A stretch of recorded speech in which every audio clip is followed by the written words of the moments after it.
It's my solar return. I've been around the sun for 27 years now, and I'm still in awe of what I'm discovering. I've gotten to a point in my life where I'm either taking no or yes as an answer. Anything in between is just not happening. And being more straightforward and self-reliant is really key. And mind you, I'm not using the word independent because I believe that humans naturally, we are interdependent. We're interdependent with the caterpillar. We're interdependent with the trees. We're interdependent with the moon. We're interdependent with our fellow beings here on Earth. So there's really no independency. However, being self-reliant is trusting yourself, understanding that you ultimately know the path, showing yourself time and time again that you keep promises to yourself. When was the last time you let yourself down? Was it recent? And if so, has that been a trend in the past 6 months, the past year, or lately? If so, zooming out, taking a step back, and being aware of that pattern in your life. And so, in this 27th year of mine, being self-reliant, but more so being aware of my actions and thoughts and behaviors and habits is really what I'm focused on, because I'm understanding that all these aspects of myself, of ourselves, create a system, and that invisible system is what maneuvers and moves our life along. So if I'm dependent on a system that is ultimately written by me subconsciously, the only way for me to shift that system is for me to be consciously aware of that. And so when I'm aware of the small things, when I'm aware of how I feel, how something makes me feel, or more so, how do I react to this person, or to this thing, or to this situation. And so really getting clear with myself. A few episodes back, I was talking a bit about asking yourself questions, dialoguing with yourself. This kind of helps me become more self-reliant. The more I talk to myself about my choices and really dive deep on why I made a certain choice and when I made it, or how I felt when I made it, really allows me to determine if I need to do that again, if that was a good outcome for me. And when I say good, something that's progressive, or is that a regressive outcome? And not beating myself up if it's a regressive outcome where I regress or move back per se.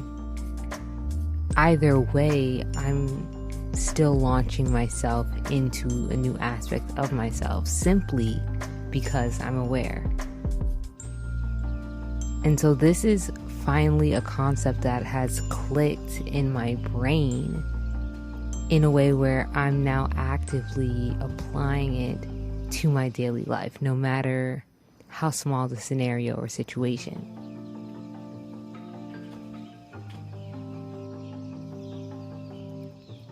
So I'm intentionally setting on a path of understanding myself more, revealing more layers of myself to myself.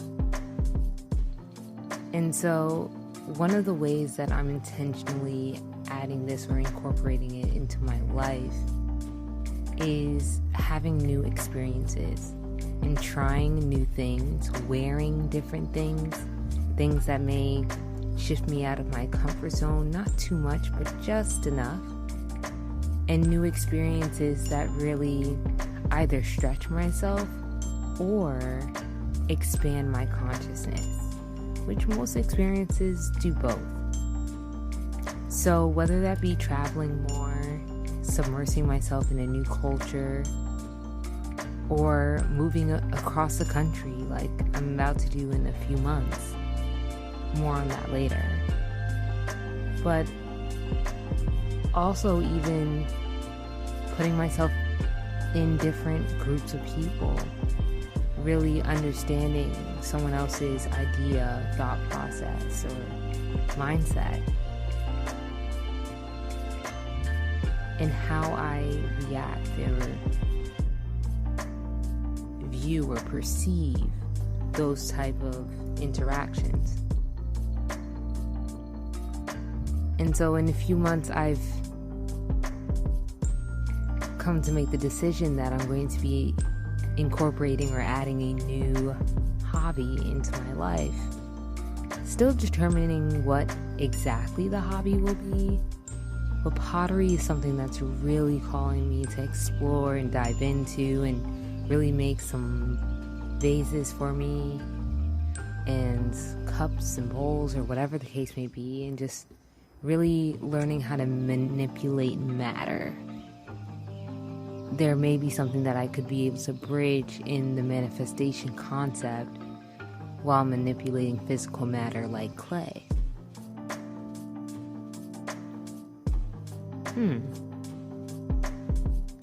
Yes, that's exactly what I'm going to do. And so even that, like that type of inner dialogue is not constantly happening in my mind where I'm intentionally making sure I'm talking to myself all the time. However, when something pops into my mind and I analyze it, because I may not use it at this moment, but I'm putting a pin in it, then I'm just observing my entire energy around that concept or new experience. Another way that I'm exploring myself more in this new year is diving even deeper into meditations. Really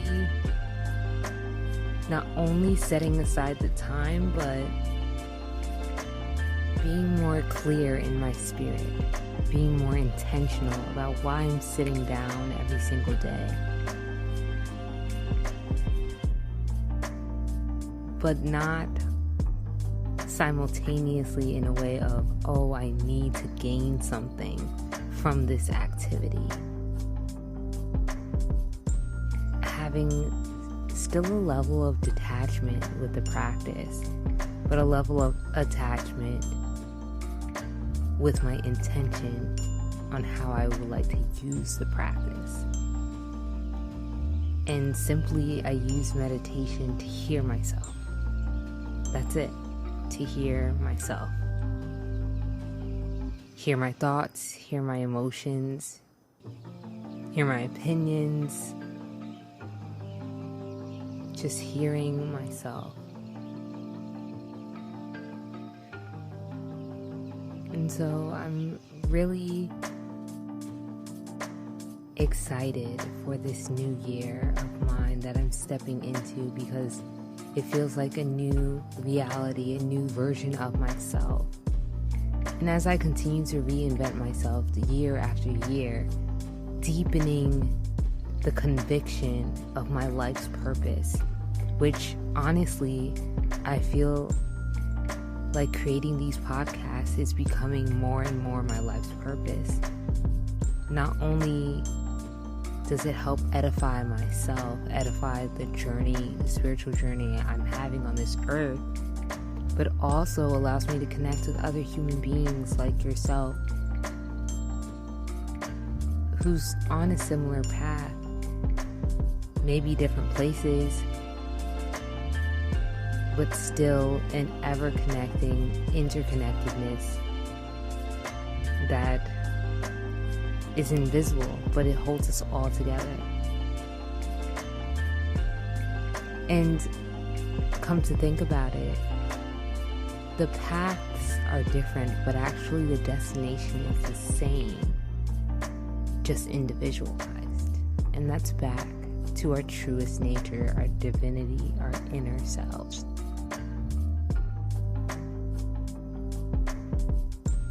So, whether this is a new year for you as well, or simply a new month, take some time to reevaluate, to cross-check, to dialogue with yourself. You may be surprised about what you'll find. Peace. Till the next one.